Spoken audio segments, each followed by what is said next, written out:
7-ാം തീയതി രാത്രി എന്റെ കയ്യിൽ നിന്ന് പോയി എന്ന് വെച്ചാല് എൻറ്റയർലി ഞാൻ ഭയങ്കരമായ ഒരു സിറ്റുവേഷനിലേക്ക് പോയി. എനിക്ക് എന്റെ ബോഡി ഫുൾ ഹീറ്റ് ആവാൻ തുടങ്ങി, എനിക്ക് ഷിവറിങ് ഇതാക്കാൻ തുടങ്ങി.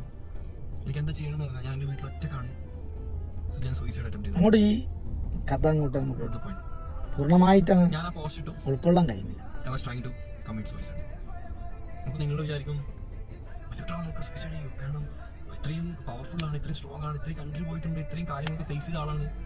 പക്ഷെങ്കിൽ നിങ്ങൾ മനസ്സിലാക്കേണ്ടത് നമ്മുടെ ശരീരത്തിൽ ഏറ്റവും സൂപ്പർ പോയിന്റ് ഇതാ അറിയോ?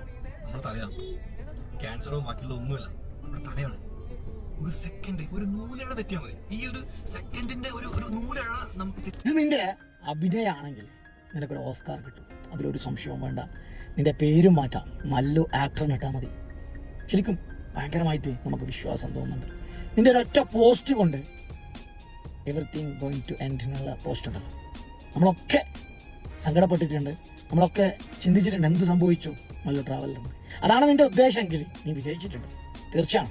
നമ്മളൊക്കെ നിനക്ക് വേണ്ടി പ്രാർത്ഥിച്ചിട്ടുണ്ട്, നിനക്കൊന്നും പറ്റല്ലേ, നീ തിരിച്ചു വരണേ എന്ന് ഞങ്ങളൊക്കെ ദുആ ചെയ്തിട്ടുണ്ട്. നിന്റെ സബ്സ്ക്രൈബറും നിന്നെ ഇഷ്ടപ്പെടുന്നവരും നിന്നെ ഇഷ്ടപ്പെടാത്തവരും ഒക്കെ നിനക്ക് വേണ്ടി പ്രാർത്ഥിച്ചിട്ടുണ്ട്. നിനക്കും അറിയാം, നേരെയുള്ള പടച്ചോനും അറിയാം നീ എന്തിനു വേണ്ടിയിട്ടാണ് ഇത് ചെയ്തേന്നുള്ളത്. നീ റിയലായിട്ടാണെങ്കിൽ നിനക്ക് ആ ഒരു അവസ്ഥ വന്നതാണെങ്കിൽ, അല്ലെങ്കിൽ നിനക്കിതൊരു കണ്ടന്റിന് വേണ്ടി നീ ക്രിയേറ്റ് ചെയ്തതാണെങ്കിലും, ഇതൊക്കെ ഒരു നാള് നീ തിരിച്ചറിയുന്ന സമയം വരും. അന്ന് നീ ചിലപ്പോൾ ചിരിക്കും വേണ്ടായിരുന്നു എന്നുള്ളത്. നേരെയുള്ള ഒരാളുണ്ട്, നമുക്ക് ചിലപ്പോൾ നമ്മൾ റീച്ചിന് വേണ്ടിയിട്ടോ നമ്മൾ ചിലപ്പോൾ ഫേമസ് ആകാൻ വേണ്ടിയിട്ടോ പലതും കാട്ടിക്കൂട്ടുമ്പോൾ ചിലപ്പോൾ അത് റിയലായിട്ട് അങ്ങ് കാണിച്ചു തരുന്നൊരു സ്വഭാവമുണ്ട് നേരെയുള്ളവർക്ക്. അങ്ങനെയൊന്നും വരാതിരിക്കട്ടെ. ഇത് ശരിക്കും നീ അങ്ങനെ സൂയിസൈഡ് അറ്റംപ്റ്റ് നടത്തിയതാണെങ്കിൽ, നീ ഇത്രയും ലോകം കണ്ടവനും ഇത്രയും താഴെത്തട്ടുന്ന വന്ന് ഇങ്ങനെയൊക്കെ ആയവന് നീ കൊടുക്കുന്ന മെസ്സേജ് വളരെ നെഗറ്റീവ് എനർജിയും അല്ലെങ്കിൽ നെഗറ്റീവ് മെസ്സേജും കൂടിയാണെന്ന് മാത്രമേ നിന്നെ ഓർമ്മപ്പെടുത്താനുള്ളൂ.